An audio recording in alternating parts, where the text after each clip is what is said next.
What a game that would be. Aqua started against Go Round, Gabros against Prime, and other fixtures.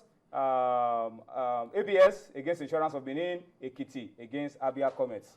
It looks like 3SC are really interested in getting back to the league as quickly as possible. Still top of the league, and they have the likes of MFM and Unison Brewers. No, I think Gabros actually chasing them and making things really difficult for them. But they've been picking points on the road, and so is MFM. One team I've been really interested in. Hopefully, we can have one of these privately owned teams in the league next season. Let's see if they can do what Giwa is doing at the moment and making everyone proud with their style of football and their consistency. All right, to close this part of the show, let's talk about the women as well. The women have brought us plenty of joy, so let's reflect on what they'll be doing this weekend. Rivers Angels against Pelican Stars, Bayelsa Queens against Edo Queens, Osun Babes against Delta Queens, Sunshine Queens against Confluence Queens, Nasarawa Amazons against Ibom Angels, Adamawa Queens against Taraba Queens. These are the fixtures for you.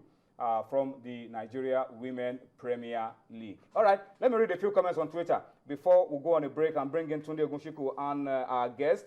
Onia Kelvin, the Falconets will win. The Germans are good, especially from set play, and he says Germany must fall. Idris Onimosa at Barkboy0074 says the Falconets really surprised everybody. They are goal-scoring free. They are really coordinated, and I says more success to them. Just Eddie King Garinze says, I think the girls should start like a house on fire, scoring very early goals like they've been doing all through the tournament. Joy Forever 74 says, we will smile. German ladies will fall. We need to defend well, and I hope the NFF issues are resolved. God help our great nation. That's what he's saying. Felix Ojilibe at IAM_Faircore Junior. Wow. The Falconers must take their chances or they may live to regret it. I believe that. I think it's going to be a case of who scores more than the other one on the night. All right, I think that does it for now. We'll come back to read more tweets later on the show. But let's go on a break now. And thank you guys for your time on the show. We will go on this break. By the time we're back, Tunde Ogunshiku will be joining me and we'll be introducing to you our special guest on Sports Tonight.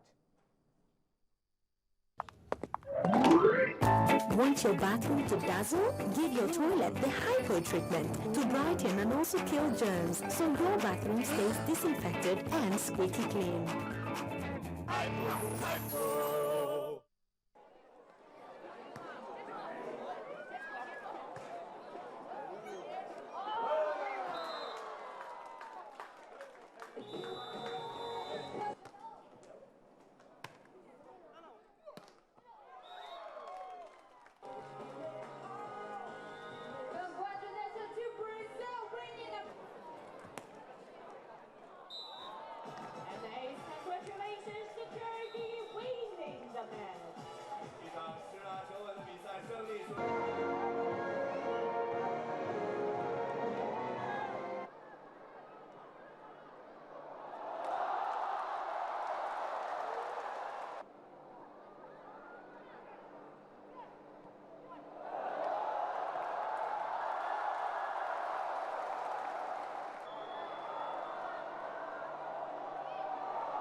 All right, some highlights for you from the ongoing Youth Olympics in Nanjing, China. Unfortunately, Nigeria is not part of it. Nigeria pulled out because our athletes were told to train separately because of the Ebola virus disease. So Nigeria not part of it. We pulled out when our athletes had already arrived in Nanjing for the Youth Olympics. But I'm sure some of those young lads will enjoy their time out at the games. Before I go on to quickly introduce to you my guest, last set of guests on the program tonight, let me quickly read this. My eyes can't just keep up this tweet from Adelum at Midday, LFC at Midday Megan.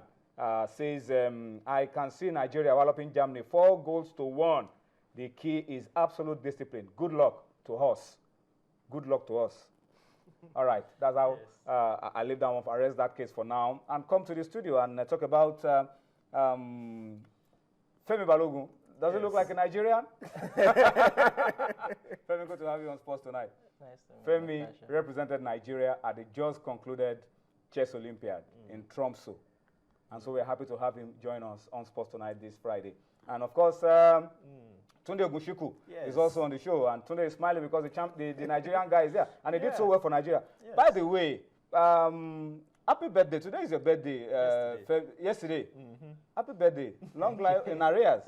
Thank you very much. Long life and prosperity. Thank you so much. But tell us quickly, what happened in Tromsø?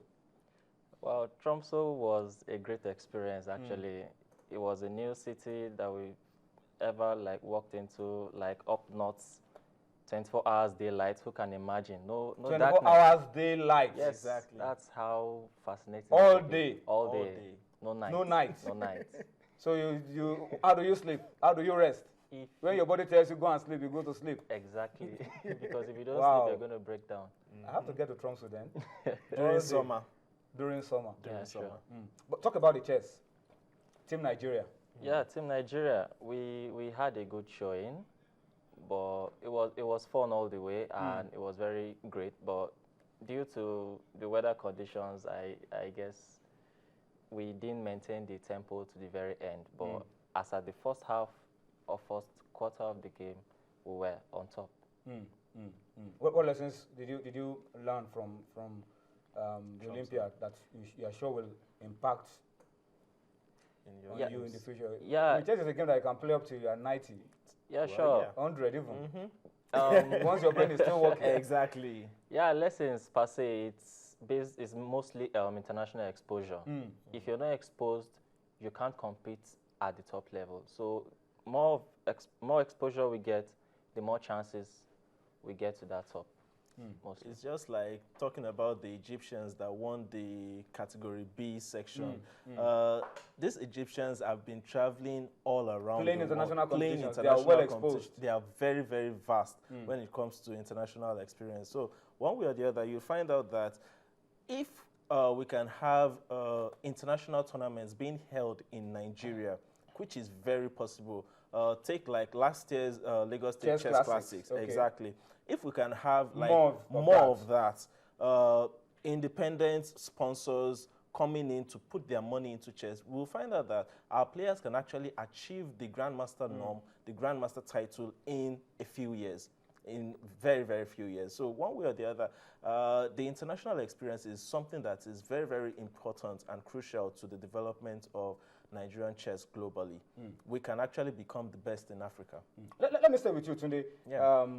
Let's talk about some other things. We'll come back to you, Femi, and ask about what you see as the future of chess in Nigeria. How can you get more people involved in chess? But talk to us about the other events and other stories around chess, selected players, outstanding players. What's going on?